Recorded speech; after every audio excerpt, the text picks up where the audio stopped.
Dag sê, ek groet julle in Jesus se naam. Ons gaan nou die heilige grondgebed doen.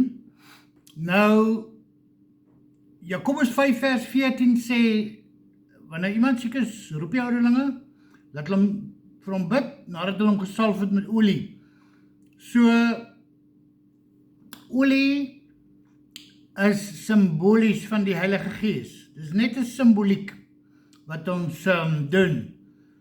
So daar is geen waarde, dis nie heilige olie nie, is nie spesiale olie nie, dis net 'n simboliese aksie, dis eintlik lekkerryk olie, parfuum, lekkerryk aftershave suites, of die mense gebruik gewoonlik olyfolie.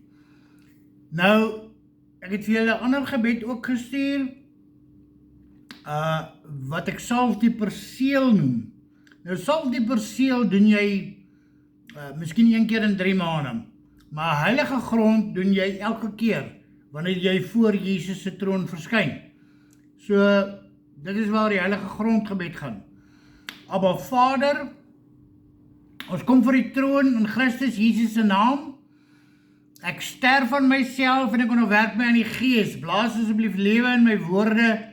Kom spreek U deur my. Ek bely my sondes deur gedagtes, woorde en dade. En ek vra dat U my sal toevou met geregtigheid, sodat ek die troon met vrymoedigheid kan nader. Ek vra dat U U dienende engele sal stuur om alle bose magte U te verwyder, dat U vir ons ons verstand en die perseel sal toevou met die bloed en afkamp met die engele, sodat ons nie na Satan en sy magte sal luister nie. Salf ons ore, ons verstand, die tafel van ons hart en skryf U woord op ons hart. Kom praat met ons asseblief, Vader.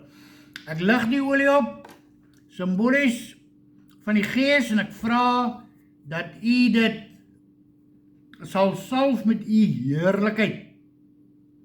Vul dit met U teenwoordigheid, Vader, en soos ons die olie aanwend, vra ons, verseël asseblief die perseel met die bloed, vul die plek hier met U teenwoordigheid.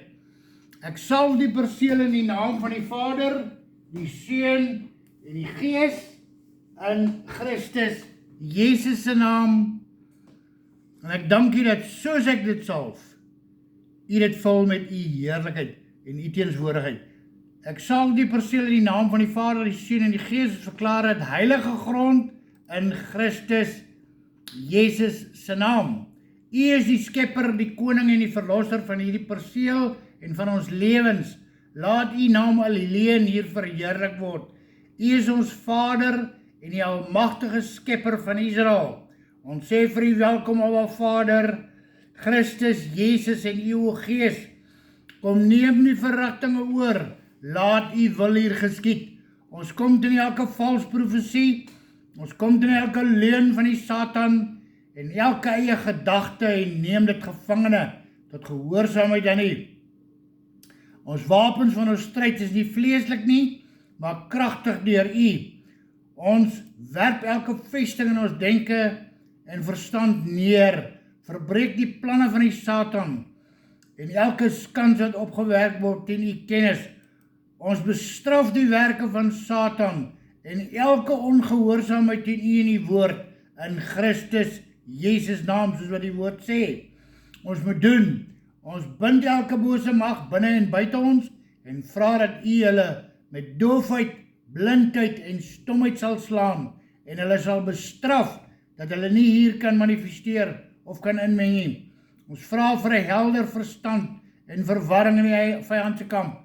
Vader, deur die krag van die Gees in Christus Jesus naam, gee vir ons openbarings, gesigte, visioene en skrifte, wysheid en laat U naam alleen hier verheerlik word. Praat met ons, openbaar U wil aan ons onderwerp ons aan U in die Gees. Vader, deur die Seun in Christus Jesus naam, dankie Abba Vader, Christus Jesus en Gees, in Christus Jesus se naam, amen en amen.